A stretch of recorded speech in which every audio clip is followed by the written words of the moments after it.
দাদা খোদার জ্বালা সহ্য করতে না পারে আমি তো শুয়েছি চাদর গাছে। তোর দাদার বড্ড খিদে লেগেছে ঘুমিয়ে পড়েছে। না গো, আমি তোমাকে সারা জীবন বলেছি আমাকে আগে খাইয়ে দাও। আজ তুমি দাদাকে আগে খাইয়ে দেবে। আর কোনোদিন তোমার কাছে খাবার চাইব। তুই ওখানে বস, আমি তোর দাদাকে ডেকে দেখি। ঠিক আছে না, আমার ডাকে সারা দেয়নি। গাছে আমার ঘুমিয়ে পড়েছে।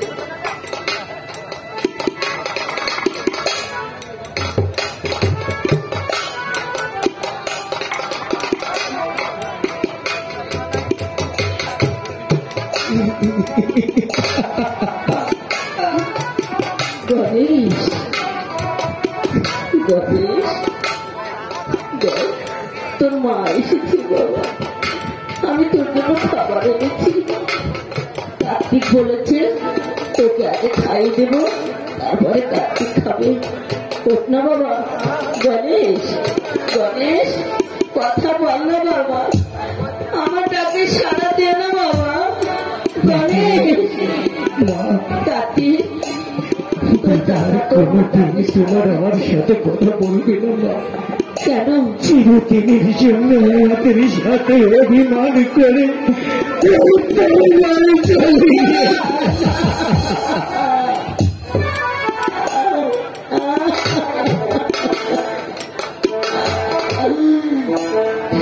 ভগবান, এই পৃথিবীতে আমার দুটি সন্তান ছাড়া যার কেউ নেই ভগবান। দাদাকে বলেছি যাই, বলে দিয়েছে ওনাকে সাথে দংশন করেছে। তুমি যদি দাদাকে ভালো করতে চাও তুমি তুমি স্মরণ করো মা, মাকে স্মরণ করো। মা বলে ডাক না বাবা।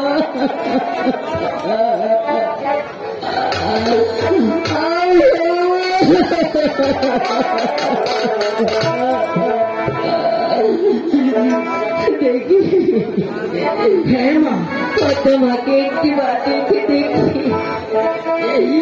দেখি আমার ডাকে সারা যায় কিনা। হাই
তুমি তো জানো পৃথিবীতে আমার দুটি সন্তান ছাড়া আর কেউ নেই মা। তোমার সাপে যে আমার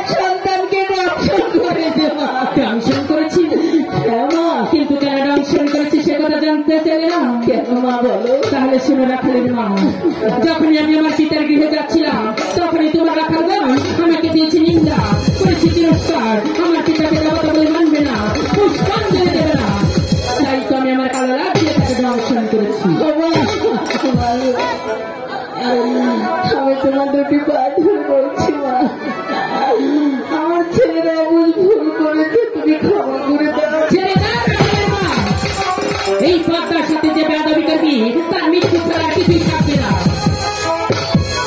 মা গো, মা, এ কি করেছে তুমি? সেই মাকে আমি মন্দিরে ভেবে পুজো করি, সেই মাকে আমি মাথায় রাখি, সেই মায়ের গর্ভে আমার জন্ম হয়েছে, সেই মাকে তুমি লাথি মেরেছ। ঠিকই করেছো মা। কেন জানো? তুমি একটু জানো, জানোরে কখনো মা হতে পারে না। রাখাল, হে মা, তুমি একটি জানোয়ার না হলে আমার মায়ের গায়ে তুমি ভাবতে মেরেছ। আমার মনে বলছে তোমার শরীর জানা করে আমি বের করে এনে ওই শেষে এই পদ্মার সাথে বেয়াদবি করলি তোমাকে আমি দর্শন করতে পারছি না। মৃত্যু নয়, মৃত্যু করে নেই। জীবন দেওয়ার মালিকই ভগবান, নেওয়ার মালিকও ভগবান। আজ আমার দাদা মৃত্যু সজ্জায়, তাই বলে তোমাকে আমি ছেড়ে দিলাম। এইজন হলে আমিও মৃত্যুবরণ করবো। বেশ, তাহলে তুমি আমার দর্শনে মৃত্যুবরণের জন্য তৈরি হয়ে নাও।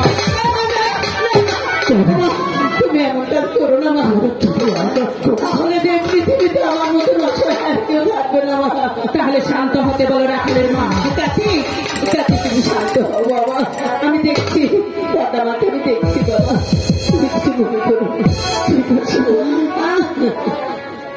মাগো, বলো, তুমি এবার বলো আমি কি করবো বলো মা। তোমাকে বেশি কিছু করতে হবে না, কি করতে হবে? শুধু একটা পুষ্পাঞ্জলি দিতে হবে। তোমার পুজো? হ্যাঁ, পুজো। মাগো বলো, তুমি তো জানো আমার মতো অসহায় গরিব মানুষের পৃথিবীতে নেই। আমি লোকের বাড়ি কাজ করে এক ফুটো চাউল নিয়ে এসে আমার দুই সন্তানকে খাওয়াই। আমি কোথা থেকে তোমাকে পুজো করবো মা বলো, কোথা থেকে পুজো করবো? রাখালের মা, আমার পুজোর বেশি কিছু আয়োজন নয়। 5টি ফুল, 5টি ধান, আতপ চাউল, খাটি কি, এও যদি তোমার গৃহে না থাকি।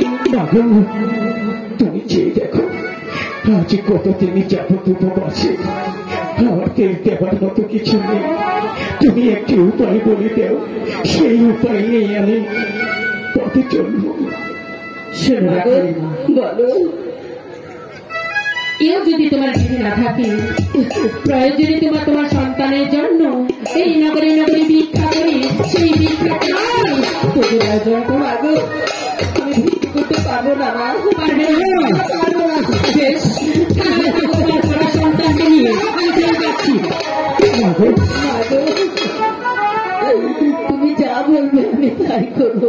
তবে আমার পুজোর আয়োজন করো। আমি তাই করবো কাতি। আমরা নগরে নগরে বিক্রি করবো, তাতে কোনো দুঃখ নেই।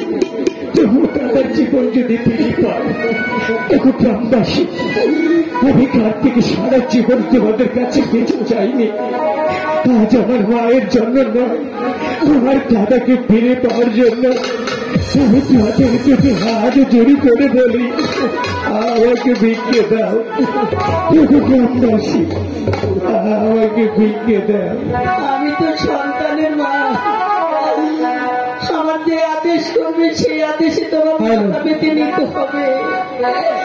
তাই আপনারা দয়া করে আমার এই সন্তানের জন্য যে যা পারে